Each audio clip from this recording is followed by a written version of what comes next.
Well, it's fair to say that the Treasurer's first budget has had mixed reviews. The latest opinion polls show voters turning away from the government, apparently angry about what many see as broken promises. But despite the bad news, Joe Hockey has had the courage to come on Q&A and answer questions from ordinary Australians. Let's go straight to our first question. It's from Carl Barasic. The latest news poll shows an approval rating for Tony Abbott as low as that as Julia Gillard when she was in office. Most people are blaming this on the budget. Did you believe that this budget would influence the support of the party in the way that it has? Yes. Yes.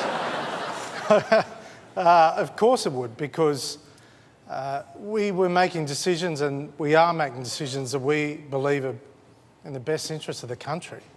And some of those will be unpopular. We understand that. We understand it's going to have an impact on people. But fundamentally, you've got to do what's right for the country. And Did you factor in these kind of polling results? You don't factor in polling results like this. I mean, look... So they've come as a shock, have they? Because, no, I mean, no, they haven't come as a shock. But it's the worst received budget since 1993. Well, you know, for the last... basically, there hasn't been a tough budget in Australia since 1996. Governments have been... After the 96 budget, governments have been handing out money, and at various points it was based on extra revenue from the mining boom. In more recent years it's been borrowings. They've been borrowing money and handing it out. It had to come to an end. So when the $900 cheques were going out, we said it was unsustainable. It will end up in some degree of pain, and what we're trying to avoid is that the pain applies as fairly as possible across the electorate. Briefly, Gillian Harrington. Mr Hockey, we're here in Penrith, which is the heartland of John Howard's battlers, where the average personal income sits at about just under 10% of your own as Treasurer. You've enjoyed what many would call a privileged education at some of this country's finest institutions.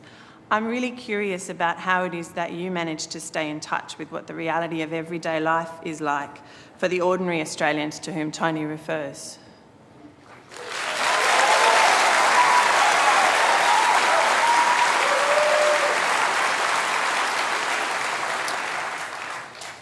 Well, I grew up in a small business family. My father came as a migrant from Palestine with no money. My mother didn't have any money, and they set up a delicatessen and worked really damn hard to give their 4 children an education. And I was the first of all my family to go to a private school that is well known. I was the first of all my family on both sides to ever go to university. My father never attended a game of sport on a Saturday because he worked every Saturday, and he and Mum worked every Saturday and many Sundays to try and get the business going. So I understand how hard it can be. In a time when a university education was affordable for people in that bracket. But it wasn't terribly accessible. It wasn't terribly accessible. And it is far more accessible now than it has been previously. And more Australians are going to university now than ever before. And the fact is, no student now pays $1 up front to go to university. They get a concession loan from the government. And that means that accessibility is greater, particularly for lower income Australians than ever before. And we should celebrate that. And both sides of politics. Okay, I'll quickly go back to our questioner. At the heart of your question, are you questioning whether or not the Treasurer is connected to ordinary Australians? No, I'm genuinely curious about how. I hear in the history that you come from those origins, but I'm wondering in a contemporaneous sense how you actually, how does that information make its way to you?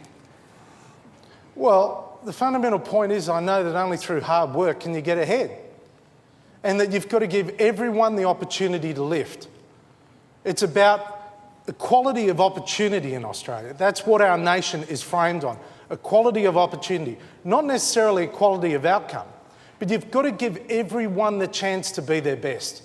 And that's through the education system, that's through the welfare system, that's through every part of our lives. We've got to give people the opportunity to be their best, and that's what we're trying to do. All right,